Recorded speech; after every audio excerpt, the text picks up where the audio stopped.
Biar teman-teman tahu nih asal muasal munculnya Edis TV, sejarah munculnya Edis TV. Kalian silahkan rekam layar ini, saya akan tunjukkan dulu nih. Saya mau cerita dulu ya sejarah munculnya Edis TV. Sebentar. Nah ini, silahkan rekam dan bagikan ya teman-teman ya. Baik itu pemilik akun-akun Edis TV KW ya dan lain sebagainya, silahkan. Ini sejarah munculnya Edis TV. Jadi teman-teman, dulu sebelum ada channel Edis TV, saya itu sering melihat channel-channel milik orang Islam. Terima kasih Kak Eva. Di mana di channel-channel YouTube milik orang Islam itu, mereka sering membahas dan menertawakan agama Kristen.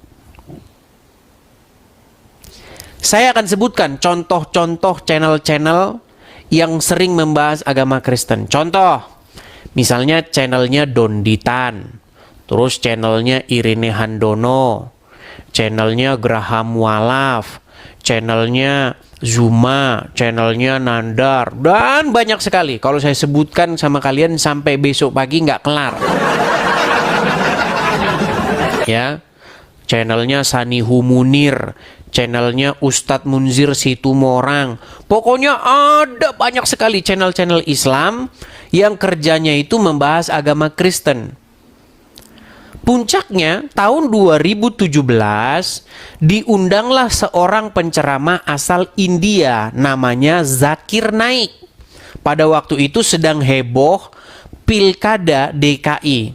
Waktu itu Pak Ahok mencalonkan diri atau jadi pokoknya mau jadi pemimpin Jakarta lah.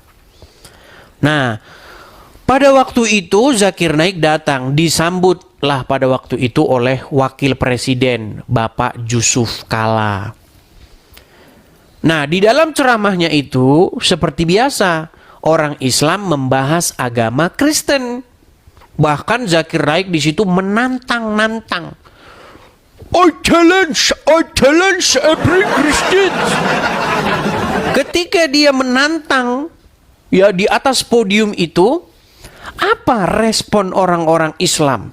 Ketika Zakir Naik berkata, saya akan menantang seluruh orang Kristen untuk menunjukkan dan membuktikan bahwa Yesus berkata dia adalah Tuhan. Terjemahannya kira-kira seperti itu, karena kan dia berbahasa Inggris. Respon dari para penonton Muslim tiada lain tiada bukan teriak takbir.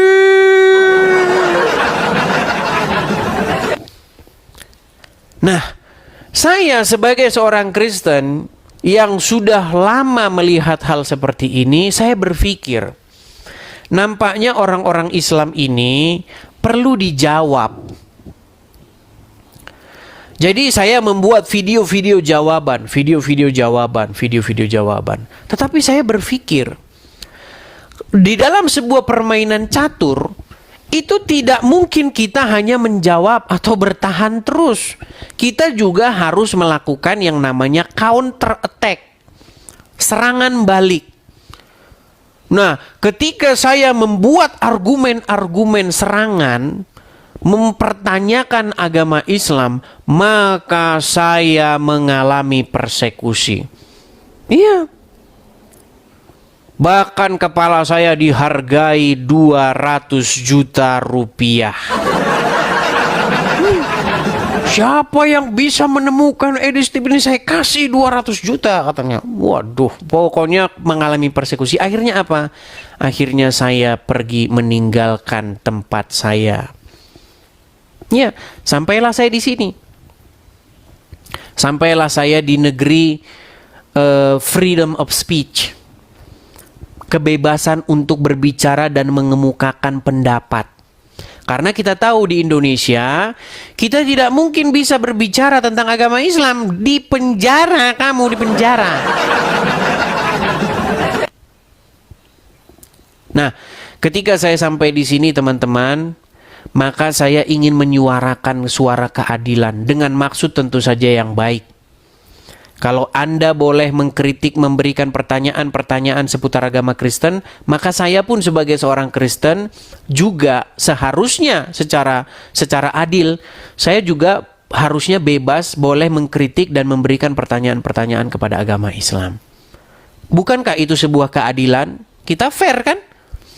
Tapi saya juga akan pegang teguh. Kita tidak boleh dalam diskusi ataupun dalam debat, kita nggak boleh memfitnah. Makanya saya tidak pernah satu kali pun memfitnah Muhammad. Saya tidak pernah sekalipun menghujat atau mengatakan kepada agama Islam sesuatu yang nggak ada dalilnya. Bahkan saya memberikan tantangan. Kalau ada seorang muslim yang sanggup membuktikan bahwa saya memfitnah Muhammad, memfitnah agama Islam, saya akan menerjunkan diri saya dari Monas, sudah saya bilang.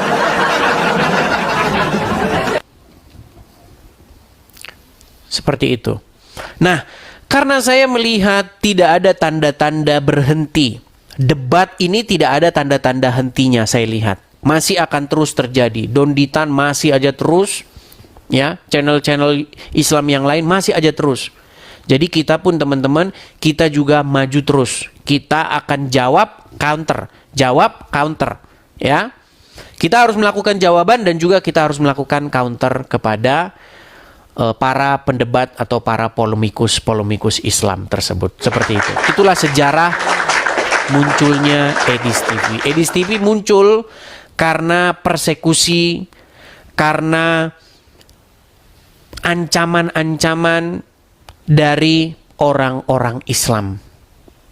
Seperti itu. Itulah yang terjadi kepada saya, teman-teman, ya. Jadi supaya teman-teman